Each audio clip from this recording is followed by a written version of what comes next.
오늘 우리는 이 학개 선지자를 통해서 하나님의 말씀을 듣고 적자 인생이 어떻게 하면 흑자 인생으로 바뀌어질 수 있는가 하는 것을 우리가 살펴보면서 은혜 받고자 합니다. 바벨론 포로 생활에서 돌아와서 삶의 터전을 가꾸던 이스라엘 백성들은 학개 선지자를 통하여서 성전 건축을 시작하라는 말씀을 듣게 됩니다. 우리가 아는 대로 성전 건축은 어느 시대나 많은 희생과 봉사가 따르기 때문에 믿음이 연약한 자들은 시험을 많이 받고 시련당하는 일이 많습니다.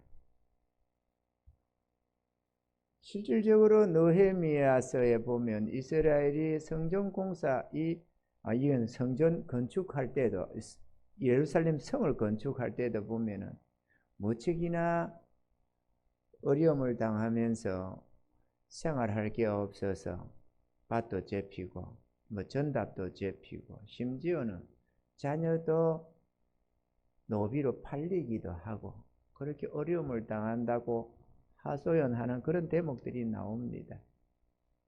어쨌거나 예루살렘 성전은 솔로몬 성전하고는 비할 바가 없는 보잘것없는 것이었지만 그럼에도 오늘날 우리가 짓는 이런 정도의 성전 공사는 아니라는 것은 우리가 분명히 알 수가 있습니다. 그런데 주의 말씀을 받들어서 힘을 다해 주의 명령을 순종했더니만 하나님의 말씀이 학개 선지자를 통해서 임했습니다. 학개서 2장 19절에 보면 곡식 종자가 오히려 창고에 있느냐 포도나무, 무화과나무, 석류나무, 감람나무에 열매가 맺지 못하였느니라. 그러나 오늘부터는 내가 너에게 복을 주리라. 이렇게 말씀했습니다. 내가 오늘부터 너에게 복을 주리라 한 이 날이 언제냐? 그때가 9월 24일입니다. 오늘 우리가 보는 다리오 왕 2년 6월 그달 초 1일, 그러니까 6월 1일 날에 이 말씀이 임했는데 그때가 9월 24일 성전 공사가 재개된 지 3개월째 되는 날이었습니다. 성전 건축에 대한 말씀을 3번 줬습니다. 첫 번째 주어진 것은 오늘 본문의 다리오 왕 2년 6월 1일 날이었습니다. 성전 공사를 재건하라는 주의 말씀이 임하였습니다. 그래서 스룹바벨과 대제사장 여호수아의 지휘 아래 이스라엘 백성들이 한 3주쯤 이렇게 저렇게 준비하고 계획을 세워서 6월 24일부터 성전 공사를 시작하였습니다. 두 번째는 7월 21일 날에 주의 말씀이 임해서 너희가 보는 이 성전이 공사가 보잘것없지 않느냐? 그러지만 그 앞에 솔로몬의 성전에 비하면 진짜 기초공사가 참으로 볼품이 없었던가 봅니다. 왜냐하면 돌아와서 몇 명 안 되는 사람들이 올라붙어서 하는 성전 공사인데 거창하면 얼마나 거창하겠습니까? 솔로몬 성전은 그 어마어마한 숫자가 들여져서 7년 동안에 지어진 것인데 말이죠. 근데 너희 눈에 이 성전이 보잘것없어 보이지 않느냐? 그러나 나중 영광이 이전 영광보다 더 클 것이다. 이렇게 솔로몬 성전의 영광보다 이 영광이 더 클 것이다. 이렇게 말씀을 하셨습니다. 세 번째는 성전 공사 시작된 딱 3개월 만인 9월 24일 이날에 하나님의 축복의 말씀이 임했습니다. 이유가 뭐냐? 하나님께서 학개 선지자의 입을 통해서 성전 재건의 명령을 내렸는데 주의 백성들이 그 말씀에 순종해서 성전 기초 공사가 진행되고 있기 때문이라는 것입니다. 성도가 복을 받으려면 하나님의 뜻에 순종해야 복을 받는 줄로 믿습니다. 우리가 뭔가 잘해서가 아니라 하나님의 선한 뜻에 순종하는 것이 복받는 비결이다 라는 것입니다. 할렐루야. 우리 하나님의 말씀은 영원한 진리입니다. 그렇기 때문에 그들이 행한 복받는 비결을 우리도 전수받아서 우리 또한 그대로 행하면 하나님의 복을 받아서 적자 인생이 흑자 인생으로 전환될 줄로 믿습니다. 할렐루야. 그들은 바벨론 포로 생활에서 가나안 땅으로 돌아온 직후였습니다.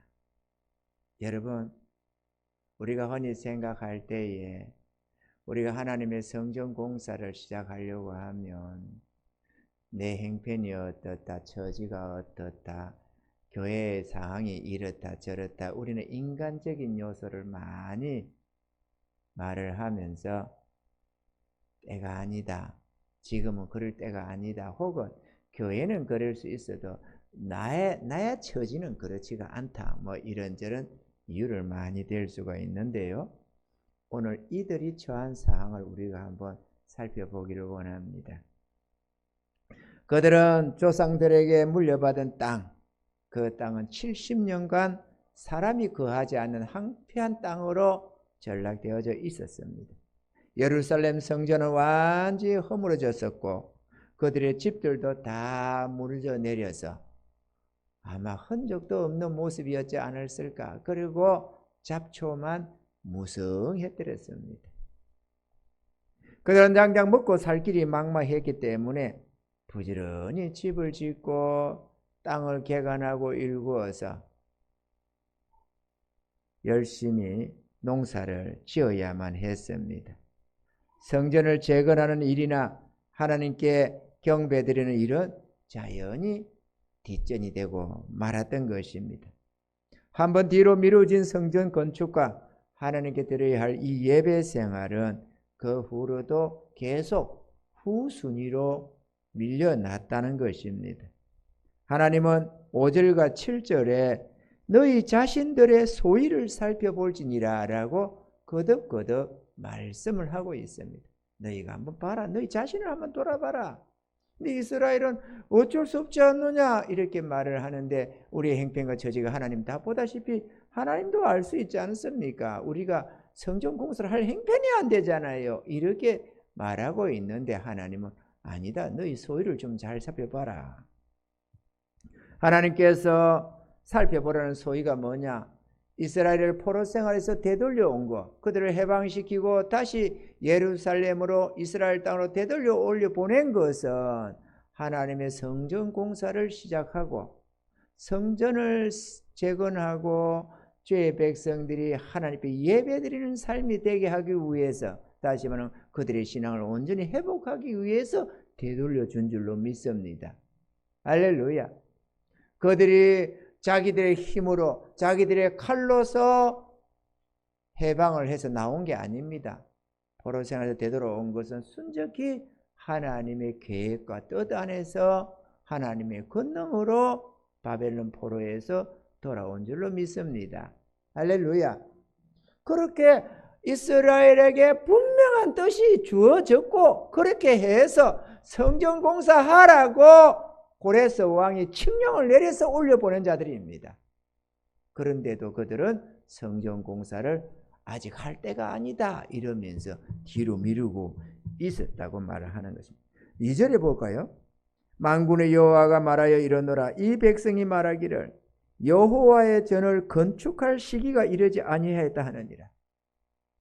인간적으로 볼 때는 충분히 이해되는 상황입니다. 그죠? 우리들의 삶에 입각해서는 이해가 되는데, 그러나 참된 진리 안에서 보면은 그거는 이해할 종류가 아니라는 것입니다. 아멘이죠? 우리가 아는 대로 미국이 된 것은 저들이 신앙생활을 바로 하겠다고 메이플라워 타고 영국에서 청교도 신앙을 가지고 미국으로 이주해 와가지고 그들이 제일 먼저 한 게 성전공사라고 합니다. 자기들의 집을 짓기 전에 어디 우물거리고 이렇게 하기 전에 성전부터 먼저 지어서 예배를 드렸다고 합니다. 하나님은 그것을 축복하셔서 세계 최강의 국가로 세워주셨다는 사실을 우리는 기억해야만 될 줄로 믿습니다. 할렐루야. 그런데 그들은 집장만 하고 먹고 사는 일에 열심을 기울이다 보니까 자기들에게 주어진 그 사명을 망각했다는 사실입니다. 그렇게 주의 일을 내팽개치면서 애쓰고 수고한 너희들의 수고의 결과가 만족하냐라고 주님이 묻고 있습니다. 마치 품꾼이 제 일하고 삭스를 받아서 구멍 뚫어진 전대에 넣은 것 같다. 아무리 포켓에 집어여도 구멍이 뚫어져 있어가지고 줄줄 새 나가서 남는 것이 없는 그 모습이 아니냐, 이렇게 주님이 성경에 말씀하고 있는 것입니다. 창고에는 곡식 종자가 없었는데 왜 없었느냐? 먹을 것이 없어 종자도 다 먹어 치웠다는 것입니다. 농부에게 종자가 없다는 것은 내일의 희망이 없다는 것을 의미하기도 합니다. 또한 포도나무, 무화과나무, 석류나무, 감람나무에도 열매가 기대치만큼 열리지 않았다고 말을 합니다. 과일나무가 병충해 없고 햇빛과 비가 적당히 오고 온도가 적당하면은 자연히 맺혀지는 게 열매인데 그게 그렇게 열매가 맺히지 않았는데 어떻게 이러냐? 왜 열매가 안 맺혔다고 말을 하느냐? 이유가 분명히 있었습니다. 오늘 11절에 보면은 학개서 1장 11절에 보면은 내가 여호와 하나님이 한재를 불러 이 땅에 산에 곡물에 새 포도주에 기름에 땅의 모든 소산에 사람에게 육축에게 손으로 수고하는 모든 일에 임하게 하였느니라. 너희 소위가 옳지가 않았다. 그래서 내가 너희 하는 일에 복을 주지가 못했다. 이렇게 지금 말씀하고 있는 것입니다. 이처럼 직접적으로 그냥 하나님 일을 뒷전이다 보니까 복이 안 됐구나 이렇게 느끼는 정도가 아니라 하나님이 직접적으로 내가 너희에게 복을 줄 수가 없었다. 왜? 하나님의 일에는 뒷전이고 너희 일에 빨랐지 않느냐. 이렇게 말씀을 하고 있는 것입니다. 하나님의 뜻은 불변입니다, 여러분. 아멘이죠.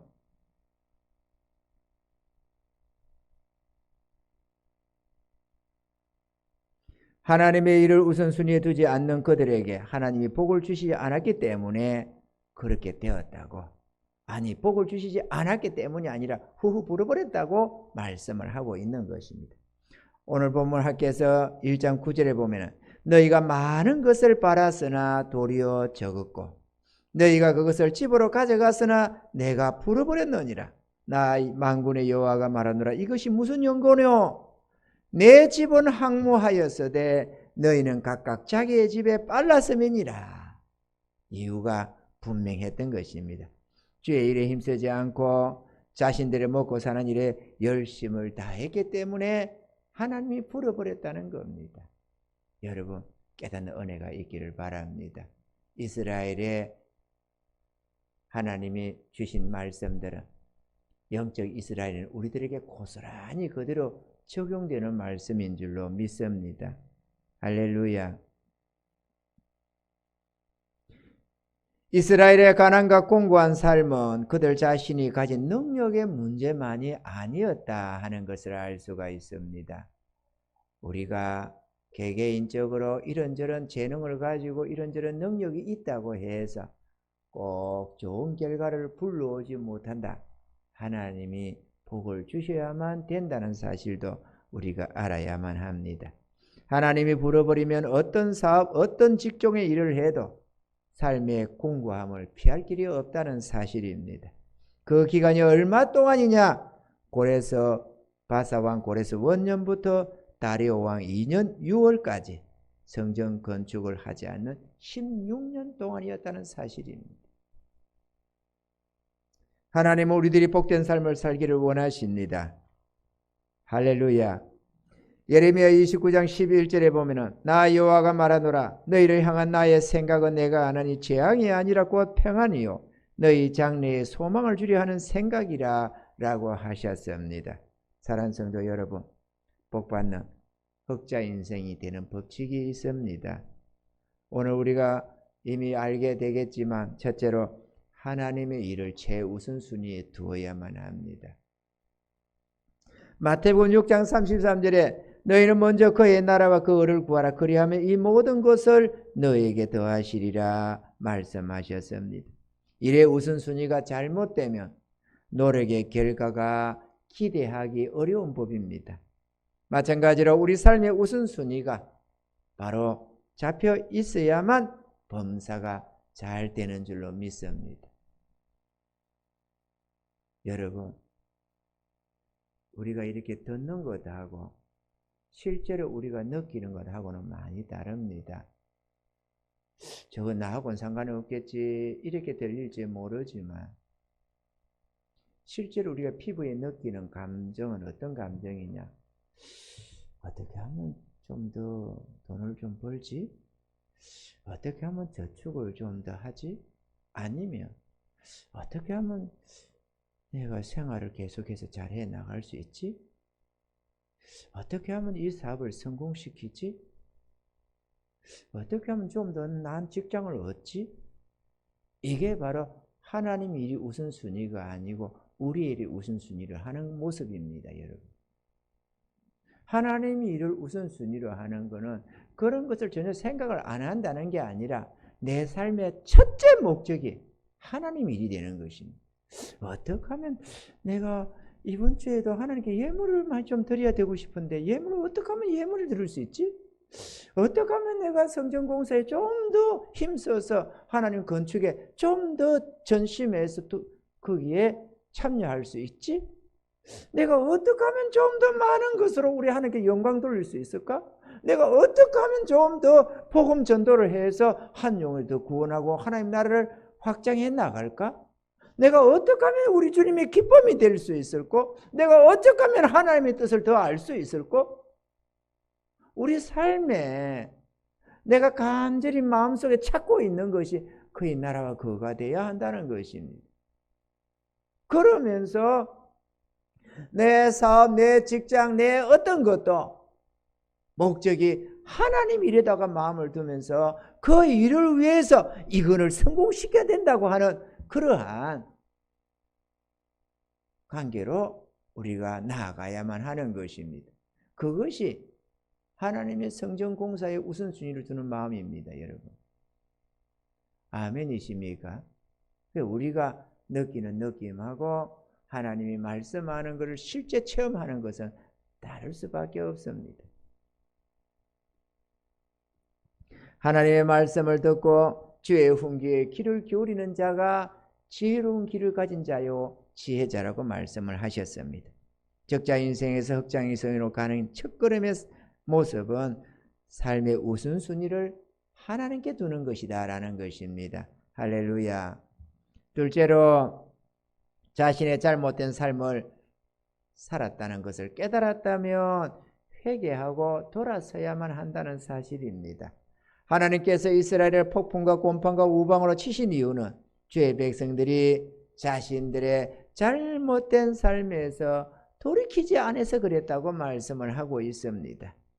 계속해서 우리 삶에 고난이 닥쳐오면 그 원인이 무엇인가를 헤아려 보면서 깨닫고 그 문제에서 돌아서야만 한다는 사실입니다.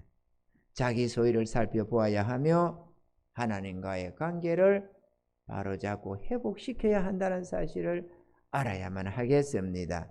할렐루야. 먹고 살기 힘들다고 혹은 바빠서 주의 일에 신경 쓰지 못한다고 변명하지 말아야 합니다. 하나님은 내 사업이 먼저, 내 집이 먼저라고 하는 사람에게 복을 주실 수가 없다는 사실입니다. 그러므로 우리들의 고정관념을 버리고 주의 말씀에 순종하여 돌이키는 은혜가 있기를 주의 이름으로 축원합니다.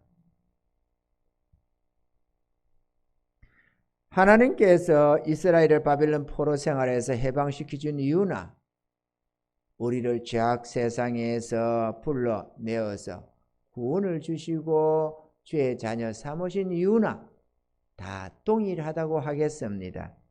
자신에게 맡겨진 사명이 무엇인지를 깨닫지 못하는 성도들의 신앙생활은 지극히 형식적일 수밖에 없는 것입니다. 따라서 그들이 무엇을 하여도 형통치 못하며 오히려 삶의 고통과 재앙이 따르게 된다는 사실입니다. 이스라엘이 적자 인생에서 흑자 인생으로 전환됨은 성전공사의 시작에 있었다는 사실을 우리는 기억해야만 하겠습니다. 그의 나라와 그 의를 구하는 주의 백성이 하나님께 영광도 돌리고 복서받는다는 사실을 우리가 깨달아 알아야만 하겠습니다. 할렐루야. 성전공사는 외적 성전공사와 내적 성전공사가 있다고 하겠습니다.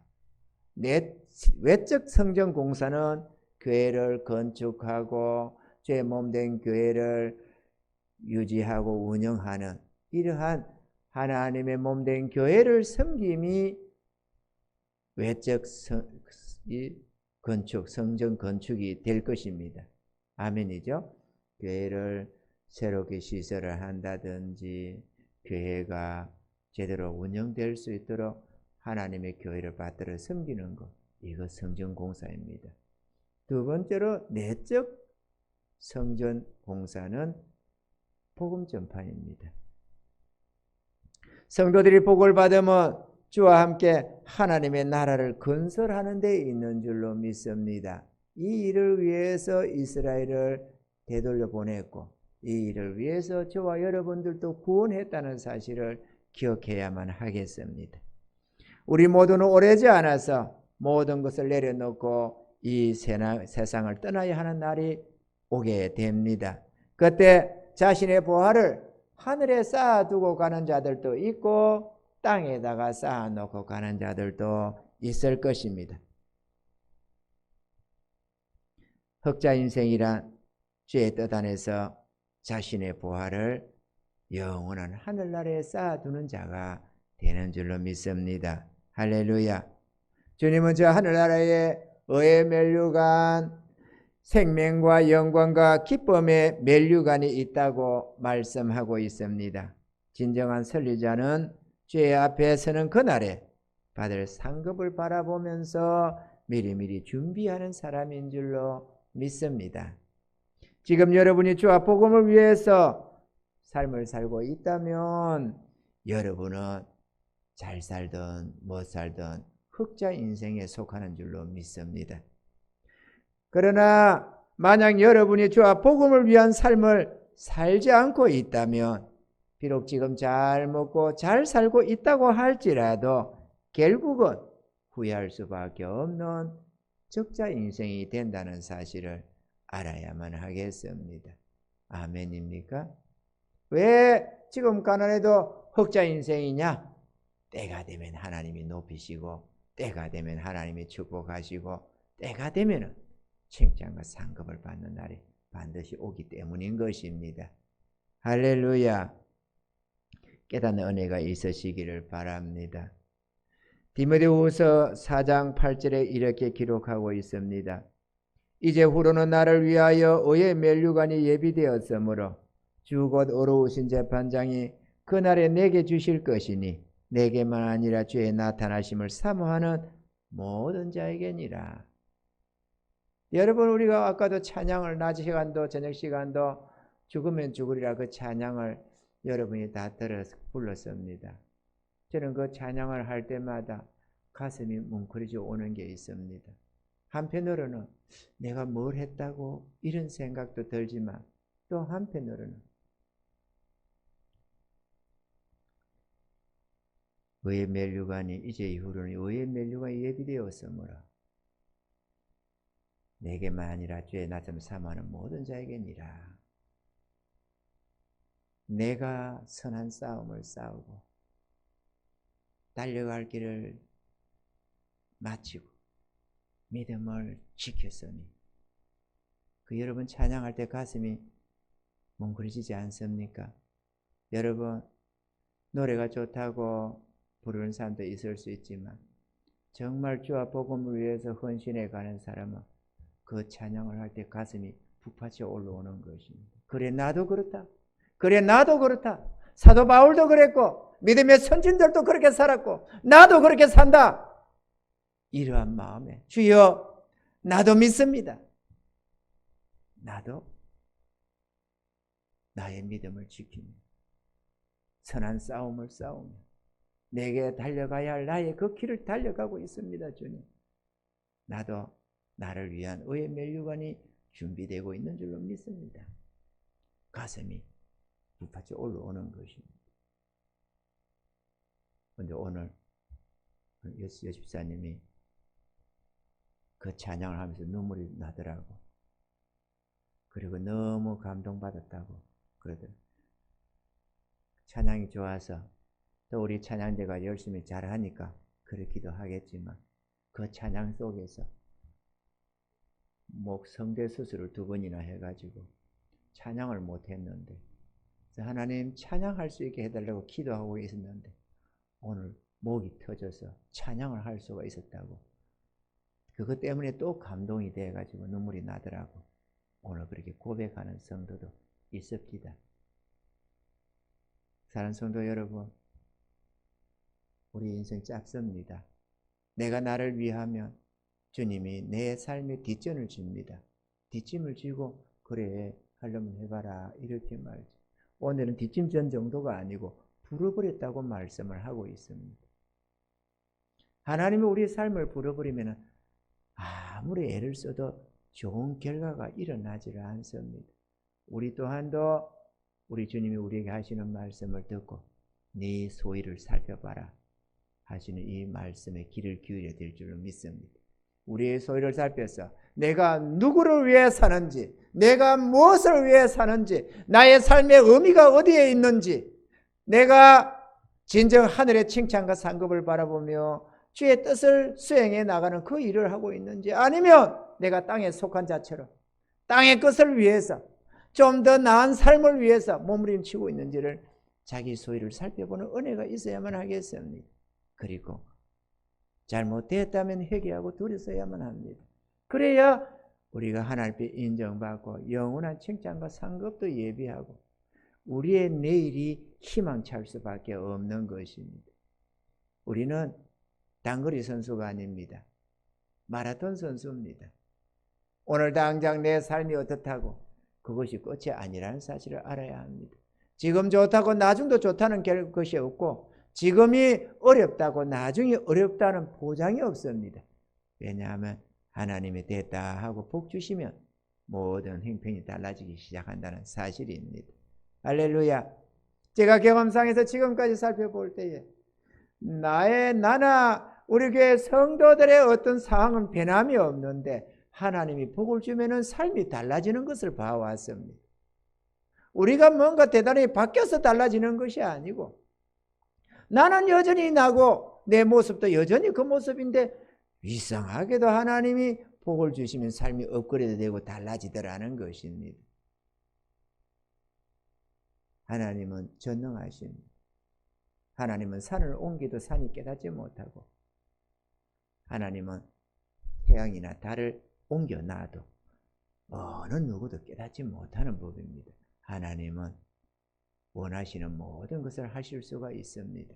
그 하나님이 오늘 이렇게 자기 백성들에게 복받는 비결을 말씀하시면서 적자 인생에서 흑자 인생으로 돌아서는 비결을 우리에게 알려주고 있는 것입니다. 할렐루야. 깨닫는 은혜가 있기를 바라고 내 인생이 왜 이러냐고 하기 전에 내 삶이 바른지 내 소위를 한번 살펴보면서 주님을 위해서 살아가는 은혜가 있기를 바랍니다. 주여 나는 주의 것입니다. 날마다 고백하며 사는 은혜가 있기를 바랍니다. 주여 나는 주의 것입니다. 나는 주를 위해서 복음을 위해서 하나님의 영광을 위해서 존재하는 자입니다. 나는 주의 것입니다. 주님 뜻대로 쓰시옵소서. 언제나 기꺼이 나 자신을 드리고 나의 삶을 주와 복음을 위해서 살아가시는 은혜가 있으셔서 내일이 복되어지고 하나님께서 마음껏 영광 받으시고 축복해 주심으로 영원히 복을 받는 저와 여러분들이 다 되기를 주의 이름으로 축원드립니다.